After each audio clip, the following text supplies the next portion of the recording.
The Underdog Cup continues. We are in Group B, and we have the second starting match. So, Dragonshire is our opening map, and we now have low APM going up against the Red Cats. I know that HeroesLounge had for a long time, they had certain themes to it. So, they have, of course, free agent teams. I mentioned earlier that you don't have to sign up as a full team for HeroesLounge. You can sign up as an individual player, and you get matched with like-minded people on the same level. And what they did for a long time, to my knowledge, is that they named these teams after certain generic themes. So, for example, after a Marvel superhero or something. And recently we had a team that was called Green Cats. Now we have Red Cats here. So I'm not quite sure if that's why, but we have a lot of different colored cats apparently. Now, in the Underdog Cup, as I said before, this is targeted specifically for teams that are in Division 2 and Division 3 of HeroesLounge. The whole reason for this tournament is to boost the grassroots a little bit. So I want to just generally help the grassroots teams to get a bit of exposure, to also play in more of a tournament environment compared to the league that they're usually playing in, and also maybe incentivize some of the teams and players to in the future also sign up for some bigger prize money tournaments. So over here they're playing for some pizza money. I put up some prize money for this event. Nothing insane, but just so that teams have a bit of an incentive. I mentioned that we have quite a lot of teams that signed up for this, so very happy with that. If you guys, by the way, want to support efforts like this, you can check out the Patreon channel. Again, this is the best way to support the stream. I'm oftentimes asked what's the best thing. Is it like subbing on Twitch or whatnot? All of these things come, of course, with certain perks, but supporting on Patreon is definitely the best to support the channel directly. And through things like this, we can keep up the coverage and continue creating more and more new tournaments, not only just here for the amateur scene, to try and boost the grassroots a little bit, but also other tournaments that we're, of course, hosting for the top level players, and as we've done over the last 5 or 6 years. And again, always a quick reminder, I'm not really a social media guy, so the Patreon page, there's not tons of updates there, but as you can see from the content that's brought out on YouTube and Twitch, I'm way better when it comes to actually doing something and creating these things than talking about them, which I know is ironic as a commentator, but that's just what it is. So big shout out to all of the supporters at Patreon. Really appreciate the support. Wouldn't be possible without you. And if you guys out there want to support the stream and want to join up, then you can do it right there. The link is also, when you're watching this, on YouTube in the description. In our first game here now, low APM with Blaze, Gul'dan, and Brightwing. Dragonshire is actually a map that I believe we have now seen for the first time in the group stage, if I'm not mistaken. And over on the right side, we get Sylvanas and Rhaegar. Vikings also banned. Every time I see a Vikings ban, I'm sad, because up to the point where they get banned, it doesn't even occur to me that they necessarily are going to get played. Especially here on Dragonshire, you don't see that many Viking plays. But now that they've been banned, I'm like, they know something I don't. There's some amazing Vikings player on the other team, and now I want to see those Vikings. Jojo gets also the ban hammer. The Oriole bans, by the way, are pretty frequent. This is something that has happened time and time again now in those groups here. And oftentimes when Oriole gets picked, then we see the Cho'Gall ban. So I just expect that eventually we're going to get an Oriole and Cho'Gall combo if one of the teams is able to push that through. Would be hilarious. I would absolutely love that. But now we get May, and we have Kel'Thas. So, quick reminder that we have one draft rule. Every single hero that gets played cannot be played again within the same series. So every single hero that you see on screen being played cannot reappear later on. Kel'Thas is actually pretty cool. So now we have a little Song of Ice and Fire over there on the red team. That series is, by the way, never gonna get finished. But I love Gravity Labs actions and follow-up stuns here. Muradin, talking about follow-up stuns. Blaze Muradin now on the blue team. And then we have Genji to top that off. That leaves us with our final pick on the red team side for the cats. It's actually kind of thematic as well. The red cats in red. I like it. So, the communist cats over here with the final choice. They need a side laner. They don't have a side laner yet. We're only talking May at this point for the front line. And here comes Rexa. Nice. The king of Dragonshire. Let's go. Game number 1, everybody. Best of 3 series here. Group B of the Underdog Cup. Low APM in blue with twice on Genji. We're getting Mr. X on Brightwing.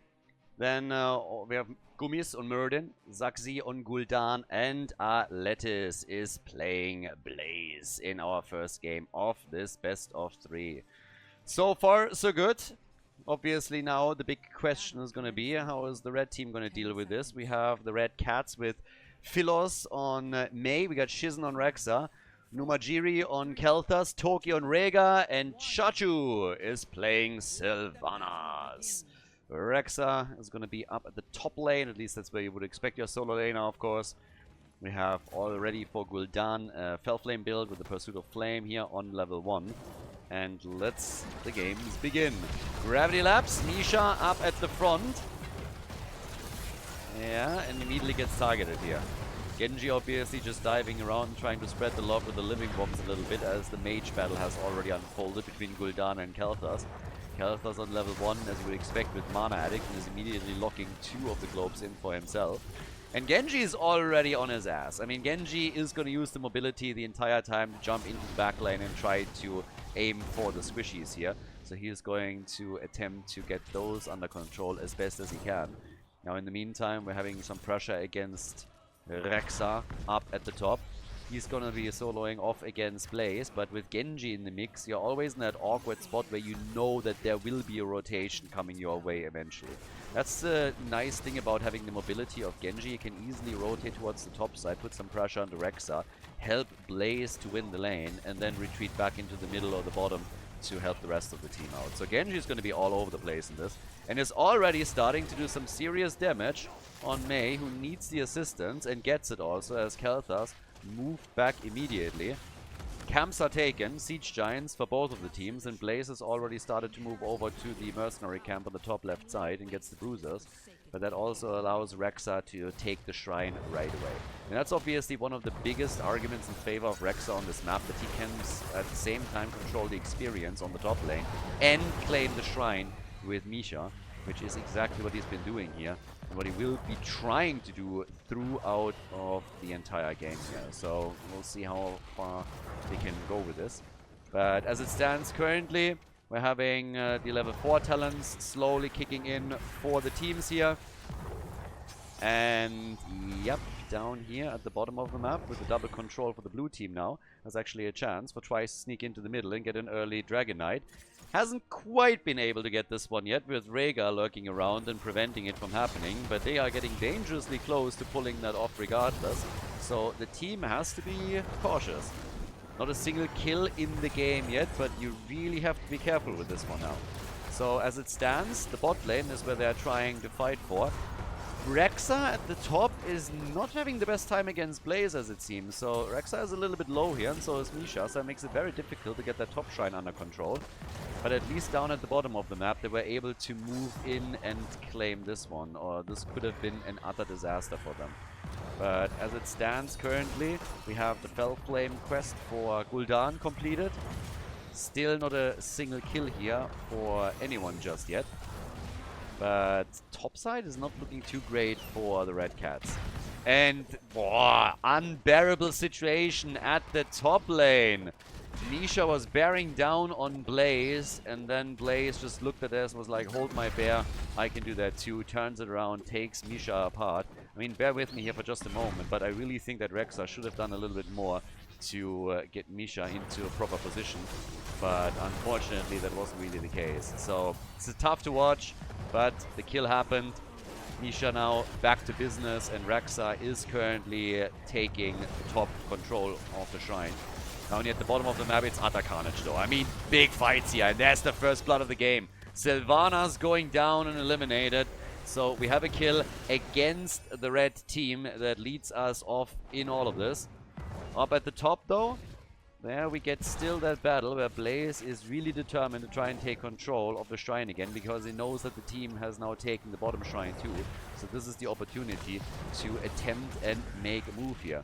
Rhaegar immediately moving into the middle of the map to ensure that they're not being that the objective isn't taken by the opponent. But it is getting a little bit tricky. And Gul'dan now falling, so at least there's a counter kill. We get the kill at the bottom of the map. Top side still heavily contested. And with Rexa moving back, Genji and Blaze both moved in, trying to take this one here. It's a bit of a wild game. I mean, right now we have a lot of moving parts, and that includes the red team stealing the Siege Giants away from the opponent. So, yeah, lots of big moves here from them. Able to pull that one off makes them, yeah, gives them a little bit more pressure at the bot lane against the fort, and also the space and freedom to simply go for their own Siege Giant camp without being interrupted at all. So, yeah, not too bad. Now, with that said and done, we have at the same time the mid lane getting heavily contested once more. And at this point, it seems like Brightwing might be the next one to fall. And indeed, the Fruit Fly goes down. But Genji comes in, and they're taking two. Sylvanas and Rhaegar are both eliminated. And Kel'Thas is now in trouble as well. Kel'Thas on the move back out, and he gets crushed. Top side, yep. That's where we're currently still looking at Blaze potentially retaking this, because it's still the red team that has been holding the two shrines for a while here. But with Muradin now changing that equation at the bottom of the map, and thanks to the level 10 talents that they have, they've now for now at least taken the lead. So far so good for low APM. They're a little bit ahead in kills, a little bit ahead in experience. Nobody has gotten an objective yet, but everybody is of course furiously trying to work on that. Up at the top, the attack still continues, and in this case, yeah, it seems that actually Rexa might finally have a chance to take this one on. Mei has taken the Avalanche again. No surprises, talking about heroic abilities. We had kill command, or at least was later kill command very likely for Rexa. The Phoenix for Kel'Thas, and Ancestral on the side of Rhaegar. And the rotation of Genji towards the top that I spoke about earlier is happening. So he actually moved towards the top already and was able to help his team to another kill, which opens up the top lane even further so that they can start pushing for that fort again that they already attacked earlier. With the wall being destroyed, that should be easy pickings to get some damage worked in. Red team continues to counter with some pressure at the bottom of the map. They have taken the neutral camp at the bottom, and with the Bruiser camp, they have now a really nice shield that allows them to push for this a bit more aggressively. Muradin moving out with a Stormbolt against Mei on the other hand, and trying to take that one on. Not quite able to get the kill in here, but yeah, let's see. 5 kills to 2 still, but very even in experience. Also, just looking at damage numbers, Kel'Thas is sitting at 17,000, 25,000 for Gul'dan, so the mage battle is tilting in favor of Gul'dan for now. Rexa killed again. Genji's rotation towards the top is really a problem. While we have the bigger fights happen down at the bottom of the map, this duo top side is now taking down the fort. First fort is going to get destroyed, and it's really twice on Genji that is able to make the big difference here. He moved in now several times to try and take this. Down at the bottom of the map, Ice Block comes in, also the Ancestral. The attack isn't over yet though. Genji is sitting in the middle and wants to go for a kill on Sylvanas. Is starting to move heavily against her. Could have moved down to the bottom of the map of course as well, trying to join into the fight. Here comes the Avalanche. Can they follow up with some damage? Where's the damage from Kel'Thas? They get summoned, but the heals are too strong. And now Sylvanas is down. Genji comes in for a cleanup and takes down Mei. They want more and they get more. They go for Kel'Thas. They go for Rhaegar. And Rhaegar gets murdered too. Twice makes it out of the fight. And that is 10 kills to 2 now. And basically a 2-level lead. Huge turn here for low APM. They are able to get basically a team wipe. Now move in to steal the camps away. The topside fort has already been destroyed. And now at the bottom of the map, they're starting to pressure the next structure. So a big lead now for the blue team. Low APM with some absolutely fantastic moves that really start to pay off for them. The lead taken allows them also to just go potentially for the Dragon Knight now, because they have the double control on the shrines and should be able to sneak somebody into the middle. Can they hold the shrine at the bottom of the map long enough though? Seems like they cannot. I think Muradin could have stayed a bit longer. He's still at Avatar available. I honestly think in that particular situation, just simply going in and using Avatar to get the Dragon Knight would have been worth it for them, but yeah, they didn't do that. Now the next team fight, full on 5 versus 5 action, as we see Genji going again for Kel'Thas. Brightwing with the final hit, Ancestral on Sylvanas. They save her for now. And that's 11 kills to 2 now, and nearly a two level lead, yeah. Could get the level 16 talents. Another chance to go also for the DK. We're nearly 10 minutes into the game and we haven't seen a Dragonite yet.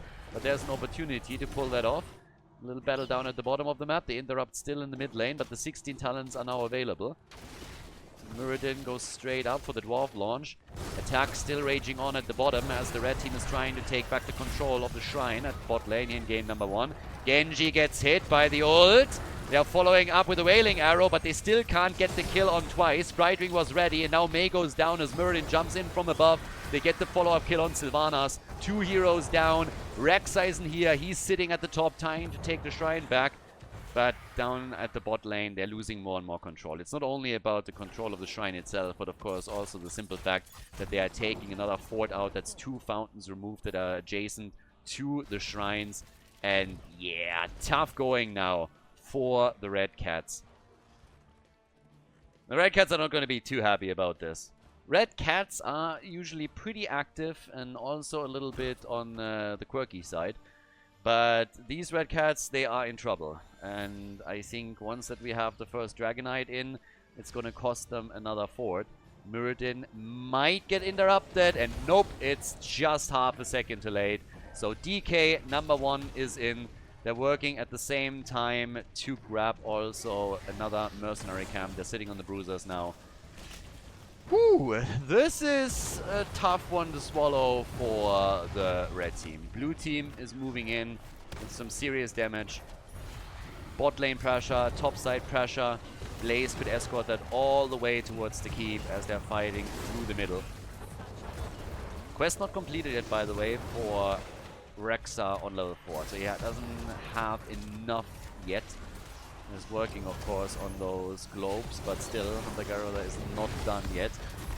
Dragonite, on the other hand, is nearly destroyed, and they haven't gotten a whole lot of damage, actually any, onto the fort. So here comes the ult from Rexa. They're trying to turn it this time. Horrify out, but yeah, it doesn't seem like they can get that kill here, even with Blaze on cooldown for Bunker. Oh, that on the other hand, that's a kill. Brightwing gets buried in snow and murdered. I'm always for new ways to kill Brightwing. Haven't seen that one yet.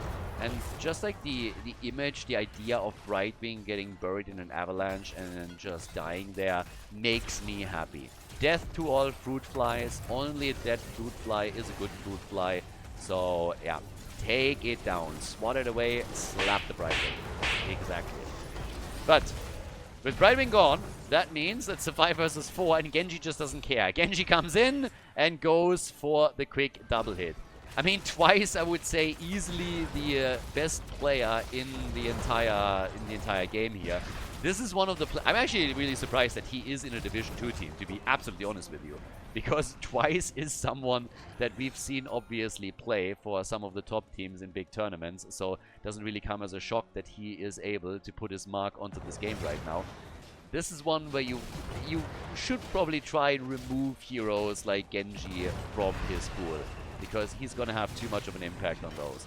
15 kills against 3, speaking a pretty clear message here. We also have 70,000 damage for Gul'dan, so it's not only Genji that is really bringing the pain here, but Gul'dan with some absolute murderous moves too. Has basically...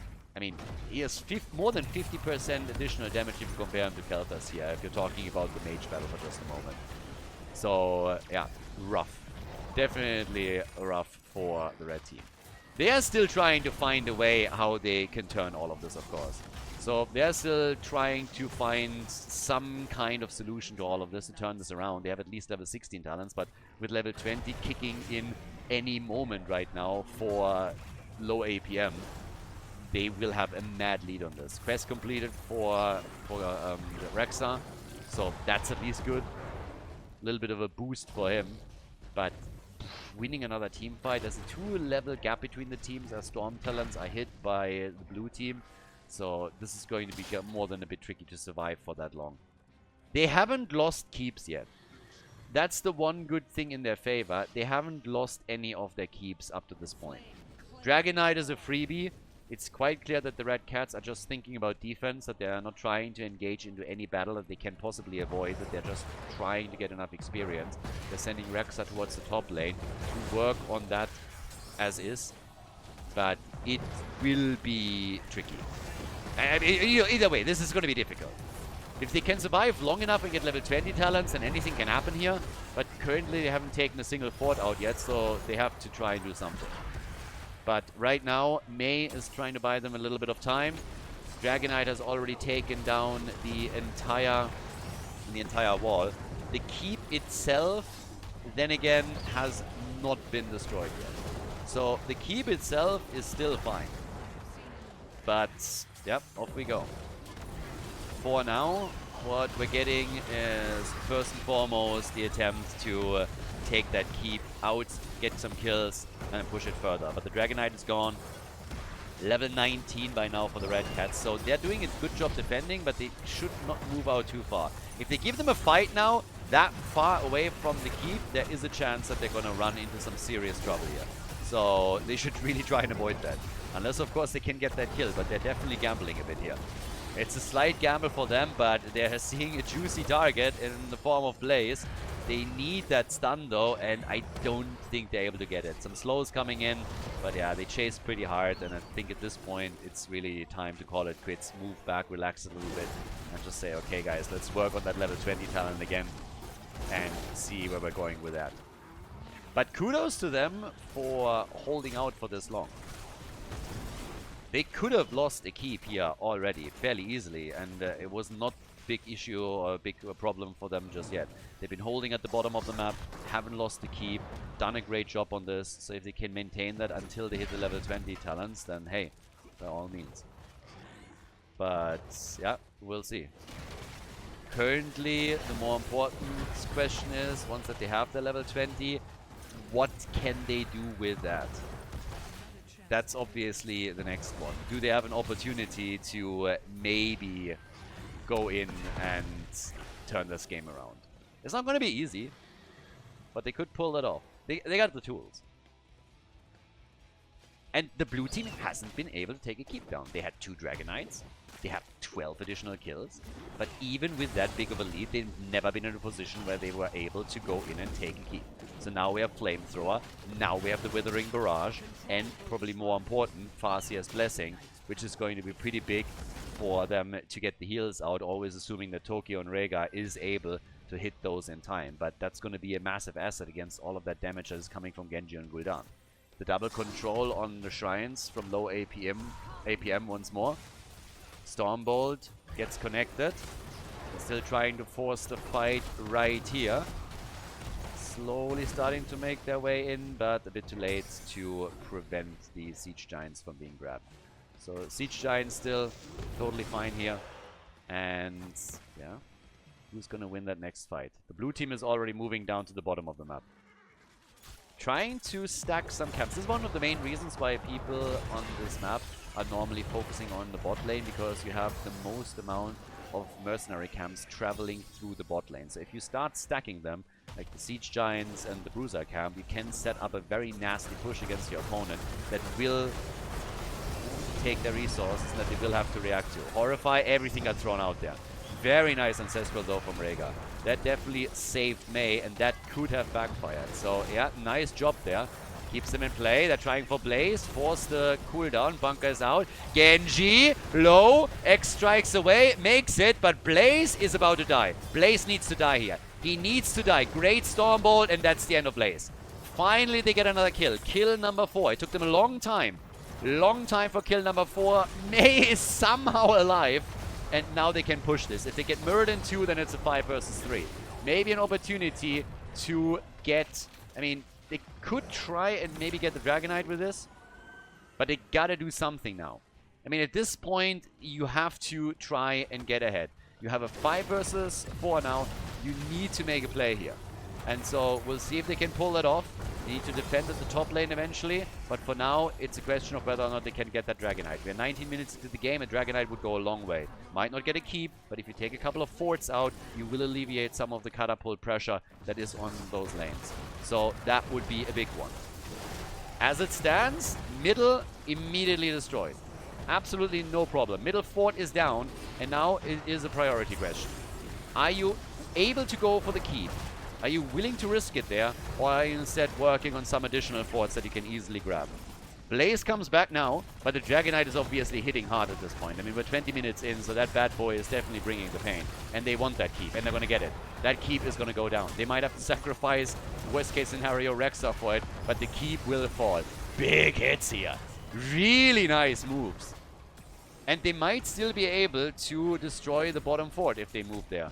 There's a huge minion wave as well, but the blue team is already following it up. They're hoping to get some kills here. They might not be able to get them though. So, yeah. Oh, instead? Yeah! The Wailing Arrow from Sylvanas! Brightwing is trying to get into the bunker. And then the Wailing Arrow from Sylvanas takes Brightwing out. What an insane turn.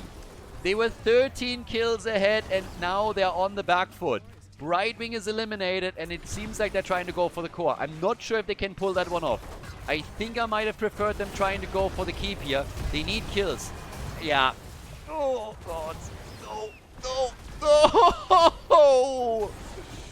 Yeah, that was too greedy. They thought they needed to go, clearly. And now they might just lose it all here. Going for the forts would have been the safer play, but here they just got all lined up. And Genji said, thank you very much, I'm going to take those kills now. So, yep. That was an easy double kill, and then on the chase, they're losing even more. Oh boy, this might have actually cost them the game. They took some damage at the top keep, simply because the minion waves pushed in and did some serious damage there. But the blue team is, of course, very eager to now move straight in for some of those structures. Maybe even for the core. There's only 2 defenders. The Orcs are still at the ready. Rhaegar and Rexa. But, yeah, they risked too much. The Red Cats, they got too excited. They got too hyped. They had some momentum and they thought, guys, we got this. Let's go! And then everything went apart. And now they're losing their core. It's a little bit unfortunate for them. It was a really nice attempt to turn the game around, but map number 1 goes to low APM, the blue team with the victory here, and the lead in the best of 3 series. GG. Before we head into game number 2, make sure that you subscribe to the channel if you haven't done it yet, so you don't miss out on any future content here on Khaldor TV. Towers of Doom, map number 2. So the lead goes to low APM. The Red Cats, they will have to try and bring it back here. We are in the second game of the best of 3 series. So the Cats need to win 2 in a row. They're not out of the tournament. If they're losing here, they would drop down into the losers match, of course. And low APM would move on to face off against sometimes you simply win. The team that is currently waiting into the winners match and is obviously trying to get into the next one. But yep, let's see how this is going to pan out for the Cats, because they have to make some moves. We get a Nubarag and Oriel banned first, and, well, on the other side, Dehaka gets eliminated. The biggest problem, honestly, for the Cats is definitely Twice. I mean, they need to try and think about what kind of hero they want to remove here, because he would have too much of an impact on it.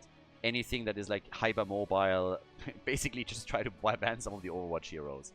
But I would think that we will see him on a pretty mobile assassin type. It could be a Zeratul Tracer, anything along those lines I think would be pretty good for him. He is definitely the problem. He's the best player here, for sure. And the one that has the most experience. So he is an asset to the team. That doesn't mean you can't win. We already saw how close it was in game number 1 when the Cats all of a sudden had a straight shot at the core. Maybe not the core. I honestly, after they took the key, would have probably fallen back and tried to take the remaining forts out first and then play it from there. That would have been a little bit safer. They thought they had a shot going for the core directly, and I guess they had, but it didn't work out that way. But it showed clearly that they can win.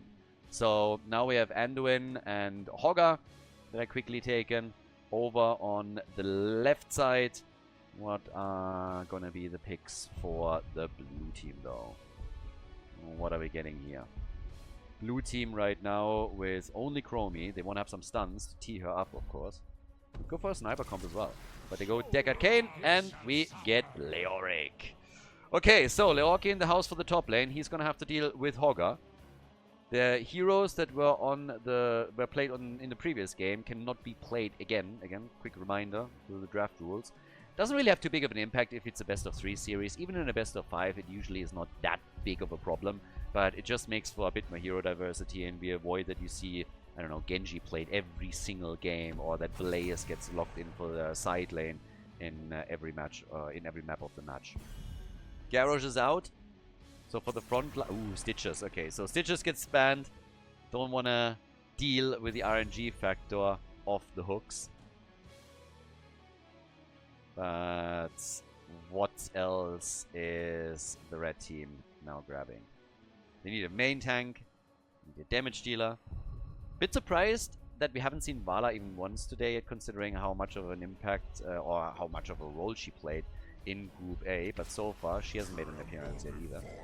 Diablo, and we get Zagara. Zagara is something that really surprises me a bit, because she gets picked way more often than I expected her to. She has an abysmal win rate right now in Group A and Group B.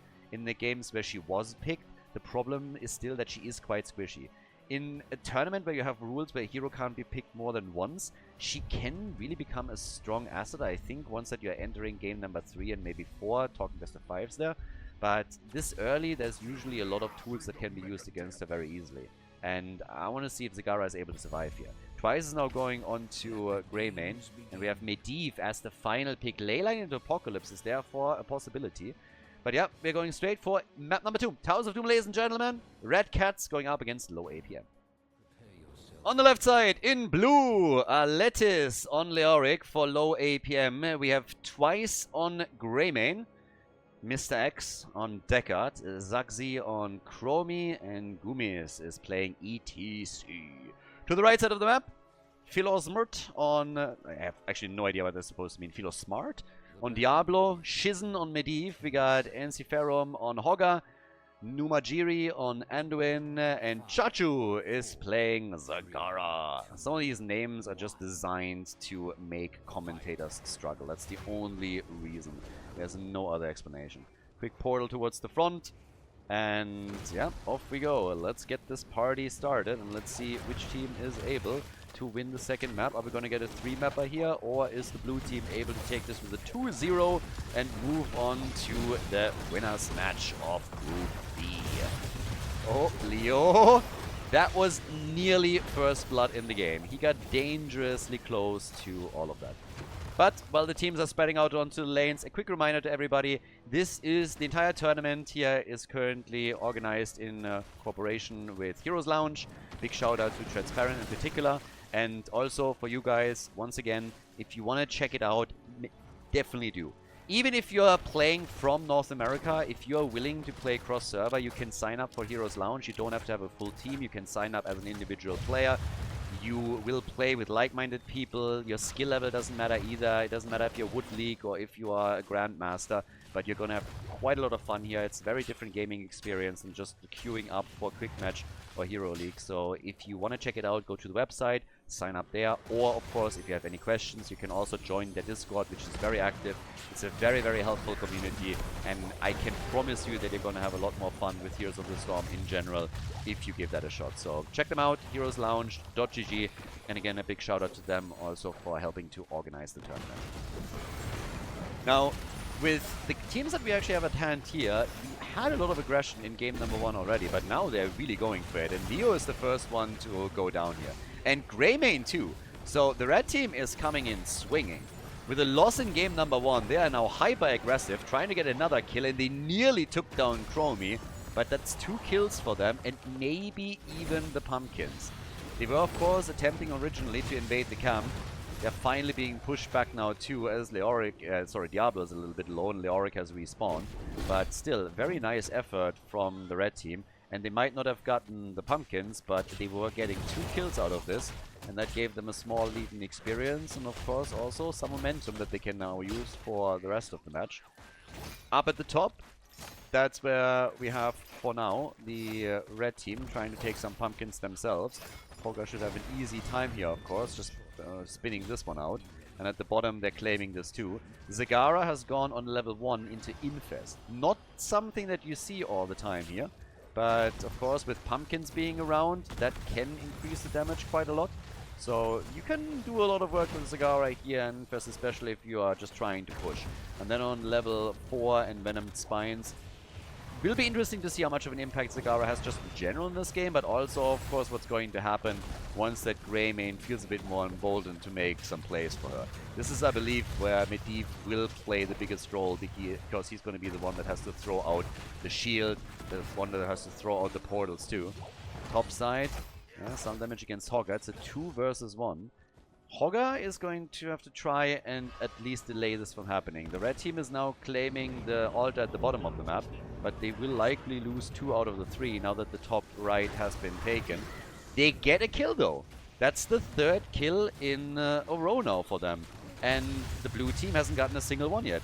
I gotta admit, I'm a bit impressed by how, dominant the Cats seem here at the beginning of the game. They're hyper aggressive around all of this and mega confident. Now they're going for Chromie. They can't get the kill here, but they are really, really pushing the envelope on this one. Not giving the opponent even a chance to take a breath here. So, nicely done. I like the approach. Early level 7 talent is one of the rewards. They also open the bottom wall up. Have to be slightly careful. You know that the opponent also has level 7 and is a bit more willing to fight, but as long as Medivh is on top of his game, they're going to be fine with this. He's at 17 stacks now, but Medivh is going to be the linchpin.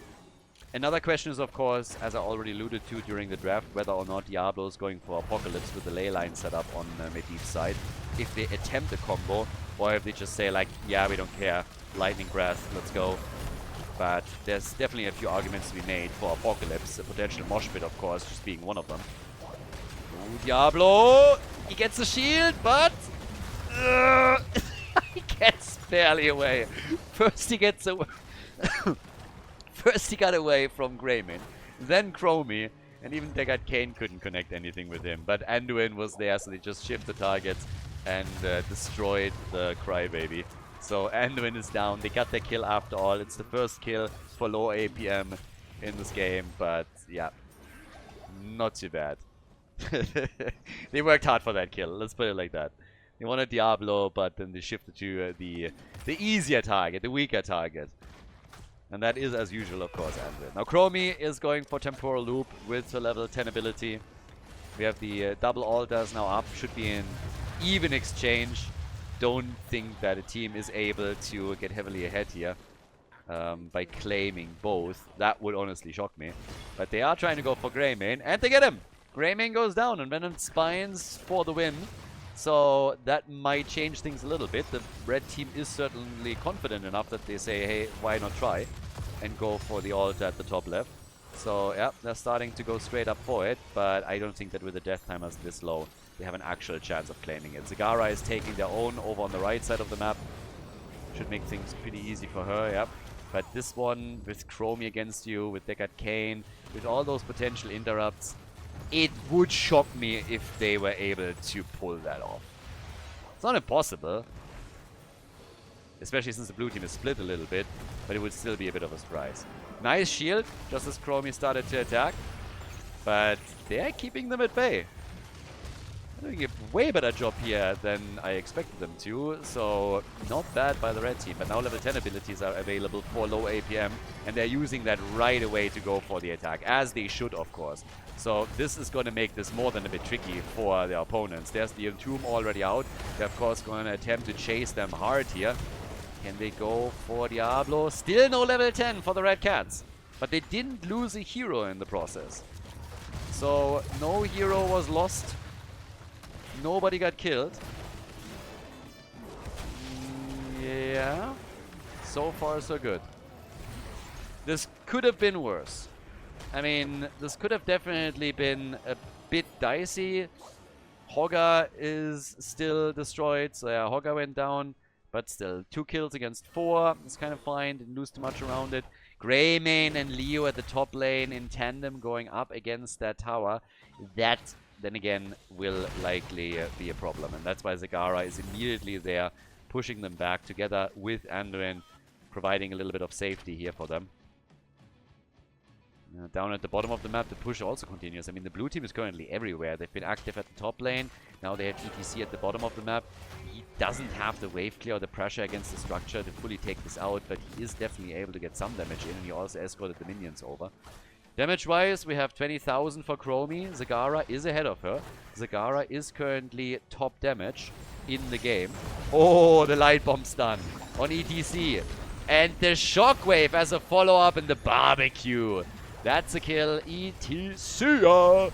And they decided to go with level 10 abilities, not for the Apocalypse combo, but instead for Lightning Breath, and they used it already. With another kill against Deckard Kane, they now locked in number 6. And they are still getting Chromie too. What's happening here? Low PM is absolutely falling apart all of a sudden. The Red Cats, they are showing their claws. They got furious in game number 1, and they're just absolutely moving in for the throat now. In comes the jump from ETC with the stage dive. They still want to force this battle here, but the slide misses. Misses Diablo, doesn't get the connect here, and now Leo is dead. It's getting a bit, it's getting a bit terrifying for them. Currently, it just feels like the Cats can do whatever they want. It's a complete reversal from what we've seen in game number 1, when you ask me. So, Greymane needs to absolutely pop off at some point if they really want to have a chance on this. And a lot of this has to do with Medivh, of course. We've seen great portal engages. We've seen saves with the shield and him just helping the team to move back out of huge fights. He's sitting currently at 35 stacks, so getting closer and closer here to also complete the baseline quest. But yeah, next huge fight with a light bomb engaging on Diablo. Both teams on level 13 now. This is a crazy cool game. 28 on both teams' cores. So very, very even. Another slide from ETC as he just moves back down. Not much to do over here though. Still keeping my eye on Medivh a little bit. With 36 stacks, it would be a disaster for him if he died now. Yeah. If Medivh at some point falls, then oof. That would hurt a lot. And Zagara, she hasn't been killed nearly as much as I thought she would.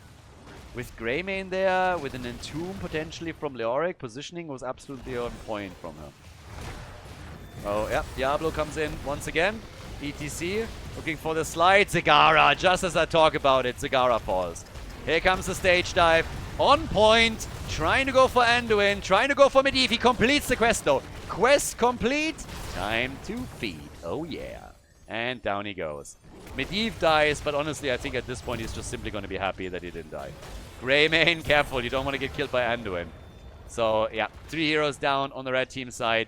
Job well done. Would have been even better for the blue team if they could have killed Medivh before he got the quest completed. But, of course, the kill still great for them.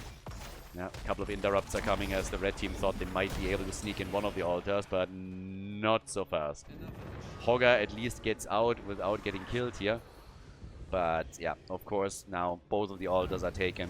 We don't have a bell tower that has been claimed yet. Greymane has taken top damage by now in the entire game, not only on his team side, he's sitting at 42,000. And they're getting closer on level 16, of course, as well. 5 kills to 8 now. Diablo coming in again. Greymane, yep. Gets the camp. Here comes the Entomb, stage dive, the slide. Zagara is murdered. Yeah, she had absolutely no business that far at the front. She needed somebody to peel a bit for her, and that just didn't happen. Now Hogger gets hit hard and dies. So the blue team stabilizing, starting to find a rhythm. Been waiting for this for a long time. They were definitely struggling a lot, but now they are finding their rhythm here. And they're doing the best that they can to turn that game around. With the bell tower low at the bottom of the map, they might be able to convert that over. And of course, as you can see, we have not only the bell tower taken, but they're also going for a kill on Diablo and take him out. So chasing a little bit harder. Get the kill on Medivh again. Damn, they're really on a tear. The game absolutely flipped. It was simply the show of the Cats. The Cats ran the entire thing. And then at some point, it just totally flipped. There were finally some kills coming in for the blue team. And once they gained the momentum, they just never let go. They kept it up. They kept the momentum up and they just went on with kill after kill, went for structure after structure. The bell tower control at the top has also been established, and now they're going to go for the barrage here. They have full control over all bell towers. It's not going to end the game, but it's definitely going to get some extra hits in for the blue team. And of course, if they can get more kills, then even better. And Hogger is down. That's a disaster right now for the Cats. It's a huge disaster. They need to take a bell tower back. But the shots are being fired, and it's a triple altar phase 2. Every single altar that you get currently is going to give you 7 points. They might end the game after all. The core is down to 16 points. Chromie is channeling the first one. That's 7 points of the core. They're going to win this one. Right here, right now. Big hits coming in. Big plays. Core is down to 8. They need one more altar channel, and that's lights out. Low APM, ladies and gentlemen. 13.5 minutes into the game, and they are going to win this. Easy peasy. 2-0 victory as they lock in the W and move on to the winners match. Nicely done. Congratulations, the blue team, with a huge win. GG.